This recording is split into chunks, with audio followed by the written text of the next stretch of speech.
Bonsoir à tous et merci d'être avec nous dans Viva Événement. À la une de l'actualité de ce jour, les négociations se poursuivent entre le MAPAR et l'équipe du président Erazon Armakian en vue de la nomination du futur Premier ministre, l'équipe présidentielle qui aurait proposé 4 noms au MAPAR.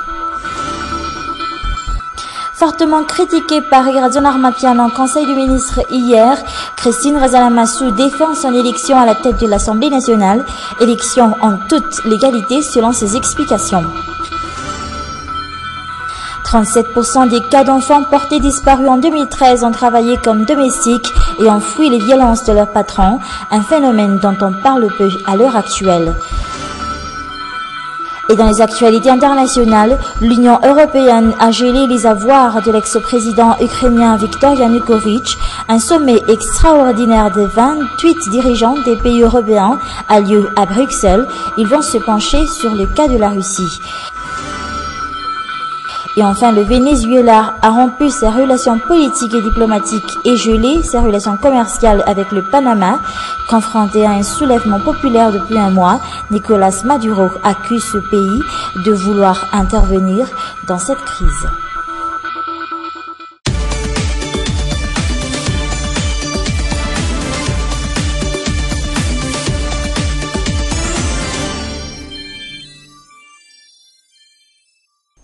On parle peu de ce phénomène à Madagascar, celui de la violence faite sur les mineurs employés comme domestiques. Pourtant, c'est la principale cause des fugues de ces enfants. En 2013, 37% des enfants portés disparus sont des domestiques ayant fui leur employeur pour ne plus à subir leur violence. L'enquête est signée Marna Tunjaf et Yves Chanel. 1410, c'est le nombre d'enfants portés disparus en 2013. 37% d'entre eux, soit près de 500, sont des domestiques ayant fui de la maison qui leur employait. Le nombre d'enfants recherchés à l'aide de cette émission télévisée confirme bien cette réalité. La majorité des enfants disparus d'environ 10 ans sont des domestiques. Parmi eux, Magne, cette petite fille âgée seulement de 10 ans. Elle est originaire d'Amboucht. J'ai travaillé pour quelqu'un. Andouamanj. J'ai quitté mon patron parce qu'il était très sévère. Tu as donc fait une fugue? Oui. Cet homme, c'est son père. Après l'avoir reconnu dans cette émission, il a tout de suite rejoint la capitale pour la récupérer. Mais pour ce petit garçon, la recherche de sa famille continue encore. Il s'appelle Taïn et il viendrait d'Atirabé. Il y a plusieurs mois, Taïn débarque en Tananarive pour travailler comme domestique. Quelqu'un m'a recruté pour travailler chez lui, puis je suis parti ici et c'est comme ça que je me suis perdu. Quelqu'un est donc venu chez tes parents pour t'embaucher? Oui. Et où est-ce que tu as travaillé? À Ndouaranfoot. Et pourquoi tu as quitté ces gens-là? Ils m'ont dit que j'étais vraiment têtu, puis ils m'ont fait faire beaucoup de travail.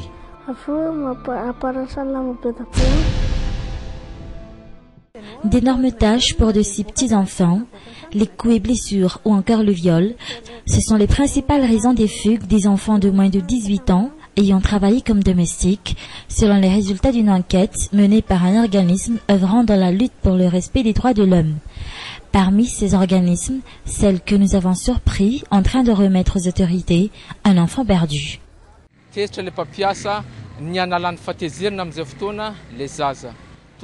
L'employeur exprime toute sa colère sur l'enfant. Il le frappe et le bat sans hésiter. Et c'est la raison de leur fugue. C'est pour eux le seul moyen de fuir toute cette violence à leur égard.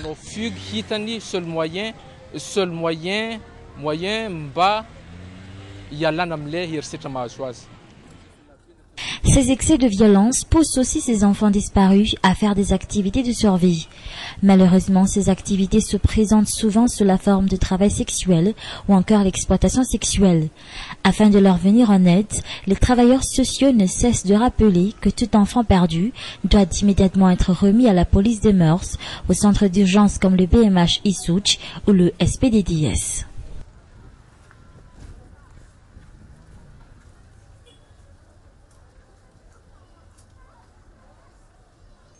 La ville d'Emile a un nouveau PDS. Il s'agit de Nias Ndjemanzat, fils de l'illustre pasteur Richard Ndjemanzat et ancien ministre des Télécommunications durant la transition. Le conseil du ministre d'hier a décidé de sa nomination à la tête de la ville d'Emile. De grands défis l'attendent. Il aura notamment à gérer au plus vite le problème de ramassage d'ordures et la réhabilitation des routes. Anna Muriel, Nzara Ndiansour. Ces ordures sont entassées au milieu de ce croisement à Tsaralalan en direction d'Issouch depuis plusieurs semaines.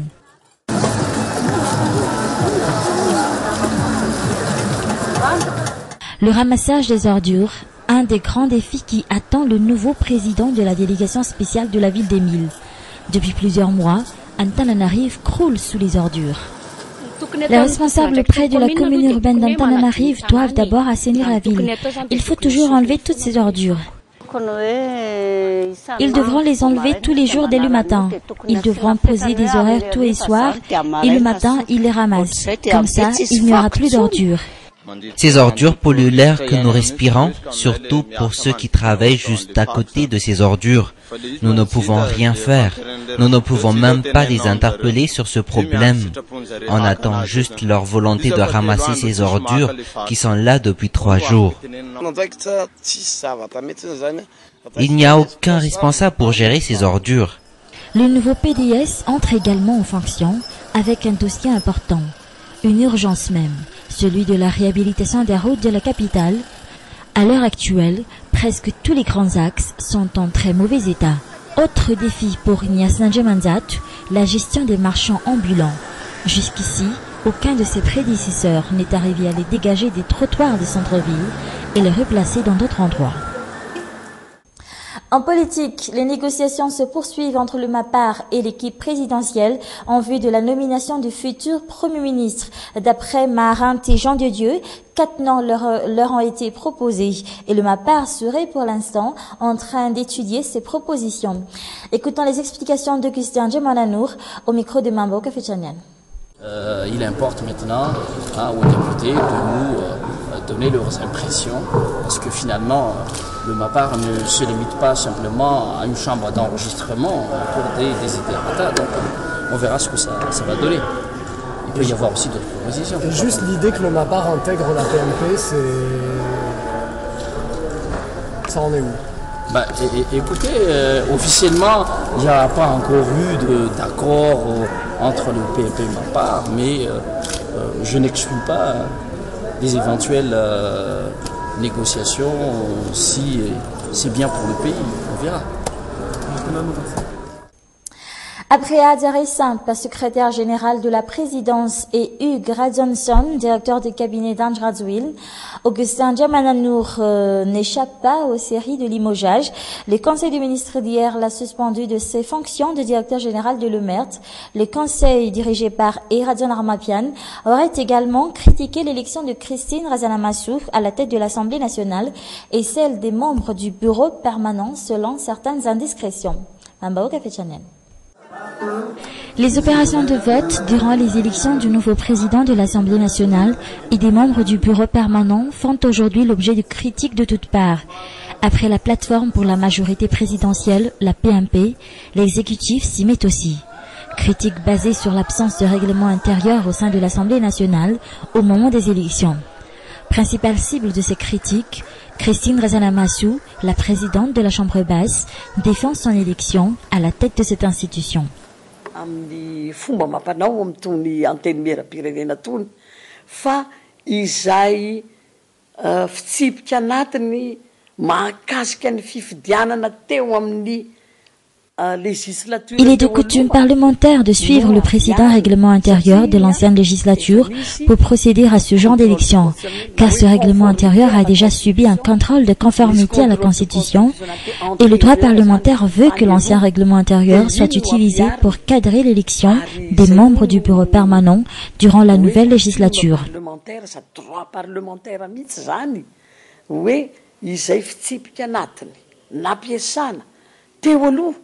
No ampiasana amin'ny fifidianana amin'ny birao maharitra an'ilay législature vaovao. Coutume parlementaire habituellement appliquée dans les parlements du monde. La Constitution est aussi claire sur la destitution du bureau permanent de l'Assemblée nationale. Seules des fautes graves commises par ses membres justifient leur destitution.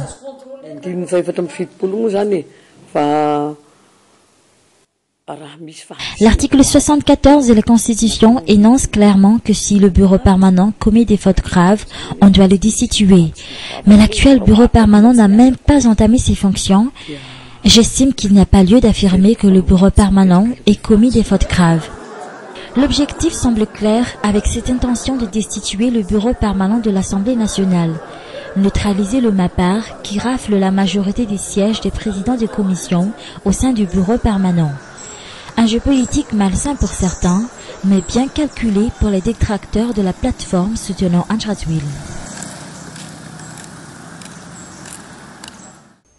Dans les actualités internationales, les 28 dirigeants européens se réunissent d'urgence aujourd'hui à Bruxelles pour un conseil extraordinaire afin de coordonner leur réponse à la crise ukrainienne. Il s'agit non seulement de soutenir le processus démocratique en Ukraine, mais également de trouver le bon temps à adopter avec la Russie. Déjà une première mesure, le gel des avoirs de 18 personnalités ukrainiennes, dont l'ancien président Viktor Yanukovych. Et de son côté, le Parlement local de Crimée, dominé par les pro-russes, s'est prononcé à l'unanimité ce jour en faveur du rattachement de la région ukrainienne à la Fédération de Russie. Au Venezuela, le président Nicolás Maduro a rompu hier les relations diplomatiques, politiques et commerciales avec le Panama pendant que le pays commémorait la mort d'Hugo Chavez et pendant ce temps, les manifestations sociales continuent dans le pays. France 24. La diplomatie s'est invitée dans les commémorations du premier anniversaire de la mort d'Hugo Chavez. Devant plusieurs chefs d'État, notamment le Bolivien Evo Morales et le Cubain Raúl Castro, le président vénézuélien Nicolás Maduro s'en est pris au Panama. Devant la conspiration ouverte par l'ambassadeur du gouvernement panaméen à Washington au sein de l'Organisation des États américains, j'ai décidé de rompre les relations politiques et diplomatiques avec le gouvernement actuel du Panama et de geler toutes les relations commerciales et économiques. Nicolás Maduro reproche aux pays voisins d'avoir proposé une réunion à l'OEA pour débattre des manifestations en cours au Venezuela. Le successeur d'Hugo Chavez n'hésitant pas à parler d'ingérence. Mais le gouvernement panaméen a rejeté ces accusations, les qualifiant d'inacceptables. Une affaire diplomatique dont Nicolás Maduro s'est emparé, mais qui n'a pas suffi à calmer la colère des manifestants. Nous devons continuer à descendre dans la rue, nous devons faire tomber ce gouvernement. Par exemple, je n'ai pas d'enfant, mais j'espère en avoir un jour, et je ne veux pas qu'ils vivent sous un gouvernement dictatorial et répressif.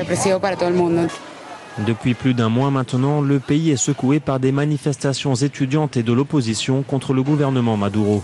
Ils l'accusent d'être incapable d'améliorer les conditions de vie de la population. C'est la fin de cette édition. Merci de votre attention. Je vous souhaite de passer une excellente soirée en notre compagnie. Au revoir.